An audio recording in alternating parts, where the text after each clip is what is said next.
Hello everyone! If you have watched the previous video, you already know that I will be exploring the triadic tradition in semiotics designed for Master 2 students of Language and Communication program.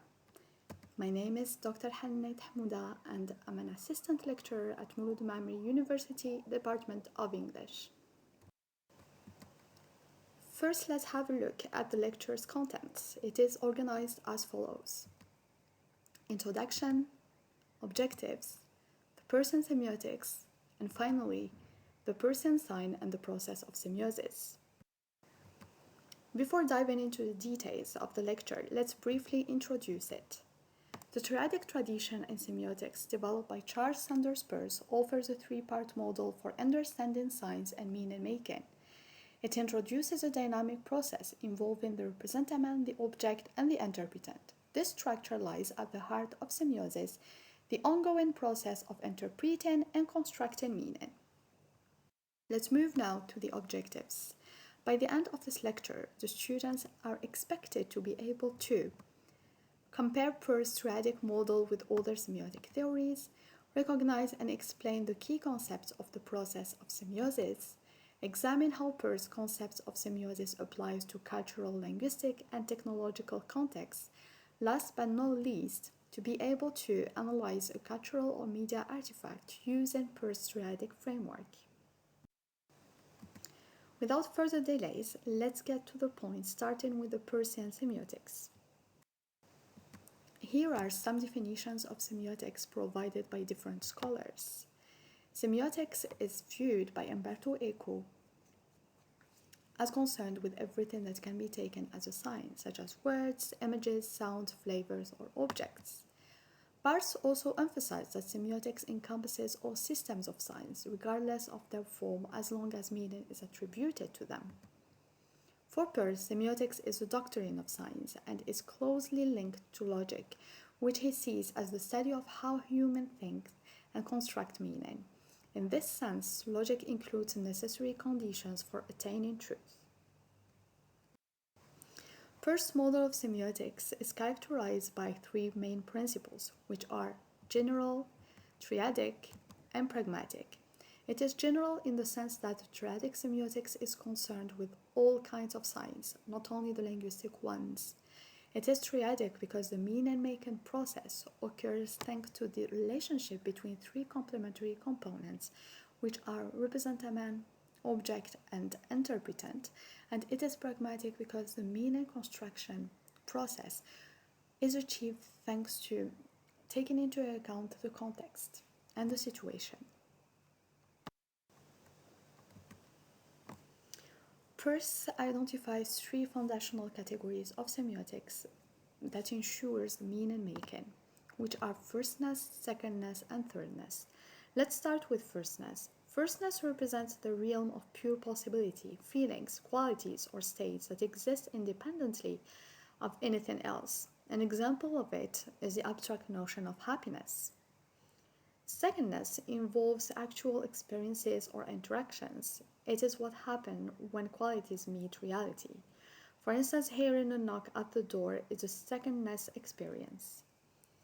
Thirdness refers to mediation and interpretation. It is a category that connects firstness and secondness.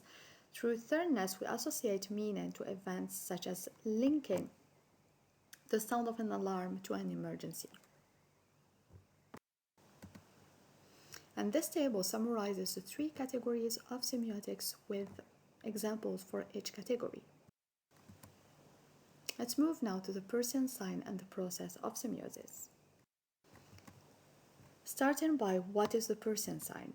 According to Peirce, when colors, drawings, gestures, sounds, speech, physical objects, or anything else are invested with meaning, they are considered as signs. A sign is everything to which individuals attribute significance to it. Based on the interpretant, it can be past experiences, culture, habits, background knowledge, and context. So the sign stands for something, its object, and creates in the mind an equivalent or more developed sign.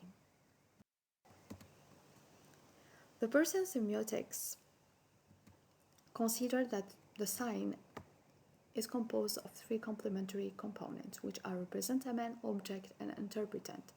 Representamen is the form that the sign takes. The object, it is what the representamen refers to, and the interpretant, not to be confused with the interpreter, stands for the way we interpret things.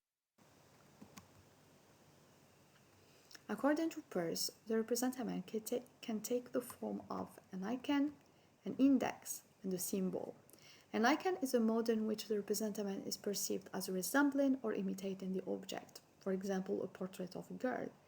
An index is a mode in which the representamen is not arbitrary but is directly connected in some way to the object, like the traffic lights. A symbol is a mode in which the representamen does not resemble the object but which is fundamentally arbitrary or purely conventional, like the symbol of a female or a male.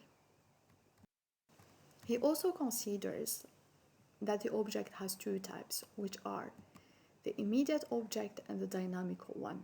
The immediate object, the object as the sign itself represented, and the dynamical one entails the consideration of the context to determine the sign and its representation.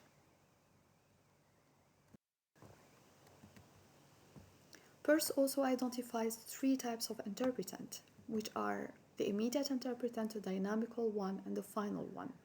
The immediate interpretant, the sign at this level does not trigger yet an effect on the individual, but he or she understands only the meaning of it. The dynamical one, the effect that the sign may have on the observer, and it differs from one person to another. The final one, the true interpretation of the sign by taking into account the context of its occurrence. Let's have a look at a practical example in order to explain the relationship between the different components of the Peircean sign. Let's take the example of do not disturb as a note that you find on the office door of the head of a department.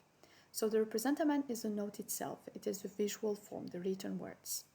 The immediate object is the literal meaning of the sentence. The immediate interpretant is how we understand the sentence at first glance, thanks, for example, to our knowledge of the English language. The dynamical object is a consideration of the situation and the action we take. The dynamical interpretant varies from one person to another.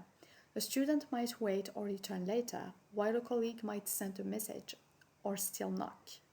The final interpretant reflects the full understanding based on context. Example, the student realizes that the head of a department is busy and leaves, while the colleague remembers a scheduled meeting and decides to return after lunch. Let's now tackle the notion of semiosis. According to Peirce, a sign may be anything, no matter how complex it is. It may be considered as a sign from the moment it enters into the process of semiosis. The process of semiosis involves a dynamic triadic relationship between a sign or representamen, an object, and interpretant. And this figure shows that semiosis is an unlimited process and a dynamical one. To conclude, here are key references that provide a detailed exploration and explanation of the triadic tradition in semiotics. Thank you so much for watching. I hope this presentation has provided clarity on the triadic tradition in semiotics and its relevance for the analysis of language, media, and culture.